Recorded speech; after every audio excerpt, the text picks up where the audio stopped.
Hello, everybody. I'm Dr. Chris Regan, and I have a special video that I'm doing today for everyone. It's more of my own personal story. I'd like you to have an idea of who I am and what my life experience has been.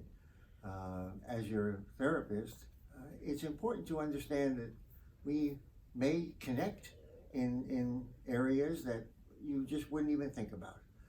So I'm going to start and tell you that I was born in New York City, and I was immediately placed in an orphanage, and at 11 months of my life I was adopted by my maternal grandmother, and she brought me into her home and raised me. And there were times when it appeared that she may not have been happy with her choice, and she was a disciplinarian and, very tough on me sometimes.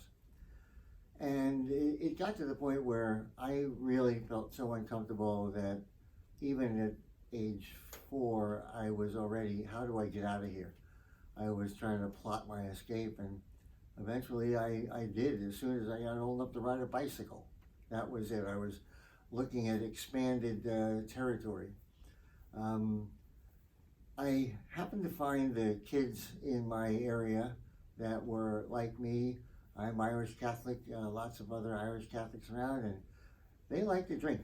It's part of the culture there, and that's what people do, and that's what I did.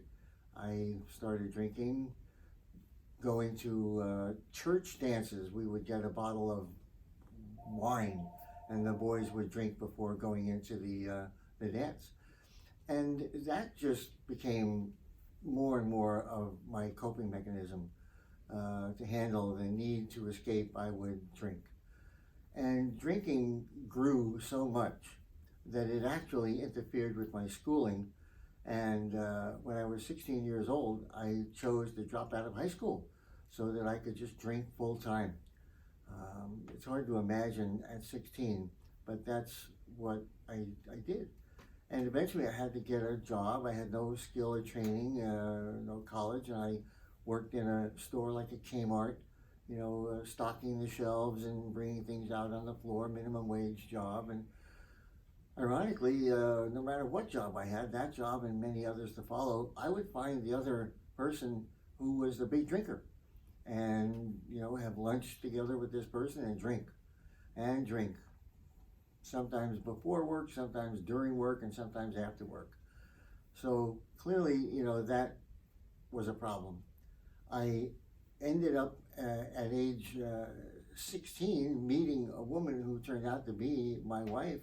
I married her when I was 22, but unfortunately the alcohol was more important to me in my life than any other relationship. And I one day came to this woman and I said, I'm so sorry, but this marriage is not working out, and I'm gonna have to have a divorce. And how sad when you think about that, but I chose alcohol. And when the divorce was final, I went on a 10-year drinking bender. 10 years of solid nothing but drinking. And what made it easy during that time was I was working as a bartender. I had a job in a bar, not of course a high-class restaurant or anything like that. It was a real drinker's bar. And I drank like that, and my life was just really, really circling the drain. I had no prospects for any work or jobs going forward. And fortunately, during that bartending job, someone came in who was a member of Alcoholics Anonymous and brought me a pamphlet from AA.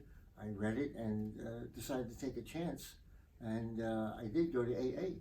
And that was the thing that really, really not saved my life, gave me a life. I felt finally like a round peg in a round hole. And you might understand what that feels like, to feel like you don't fit anywhere in the world. I finally found a place where I fit. And there were fantastic men there that guided me and mentored me And at this moment, I sit here with 31 years of continuous quality sobriety, I call it. I did not have to have a relapse. I got all the dirty stuff out of the way before. So I learned how to live my life in Alcoholics Anonymous. And I was doing really menial jobs in the beginning because I had no skills, but I got a job working for a handyman, and I would load the tools, unload the tools, and sweep and help them carry this and that, and actually learned a little bit here and there how to do things, and that kind of led me to taking the test to be a general building contractor, which I passed, and I was a general building contractor for a number of years. I started out with small jobs and got to medium-sized jobs and then big jobs, and I was building single-family residences here in Southern California. Unfortunately, that wasn't really where my heart was at. In the meantime, I reconnected with the church of my childhood, and I took on a ministry, a volunteer position, and through that, through helping people, being a Stephen minister, it was called, I felt such a rewarding experience, and had the thought, if I wanted to do this, I'd have to go to college.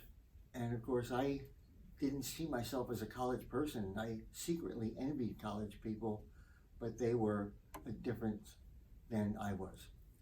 And I just went to a friend who I knew went to college, asked, how do you do it?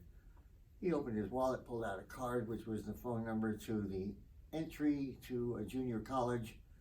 I called, took the test, and found myself in a college classroom, English 101. And I finished that class, and then I took the next, and the next, and the next, got an associate's degree, and a bachelor's degree, and a master's degree, and then a doctoral degree. And then I stopped going to school. And now I am a psychologist, a clinical psychologist. And it's these experiences of, through my internship and working at community mental health with people who are struggling with all of life's normal challenges and then life's more significant challenges, significant mental health. I've worked with every type of malady, and I have seen along the way that there are different therapeutic skills that people can learn. You can have CBT, you can have psychodynamic. What my foundation has been, out of all of these treatment modalities, my choice is kindness.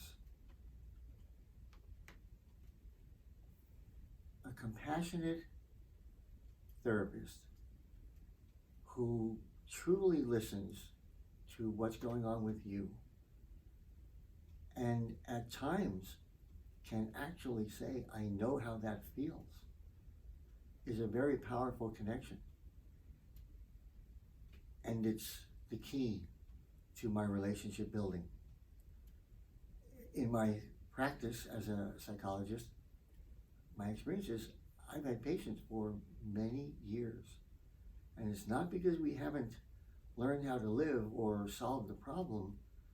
It's because we want to continue to live life as best as possible. I tell my patients, and especially my couples, you're not going to be the average couple when we get done. You're going to be the couple that other people look at and say, wow, that's the couple that I want to be like. I will work with you and let you leave as the exceptional couple or the exceptional individual. And it's really a joy. It is an absolute joy to meet somebody for the first time, build that connection, create a safe environment, create trust in our therapeutic relationship, and then begin to delve into how to live life with ease, happiness, and joy. So I hope that gives you a little idea of who I am, the kind of guy I am. And I hope to speak with you, to meet with you, and love to become your therapist. So thank you so much for listening. That's it. I'm Dr. Chris Regan. Bye-bye.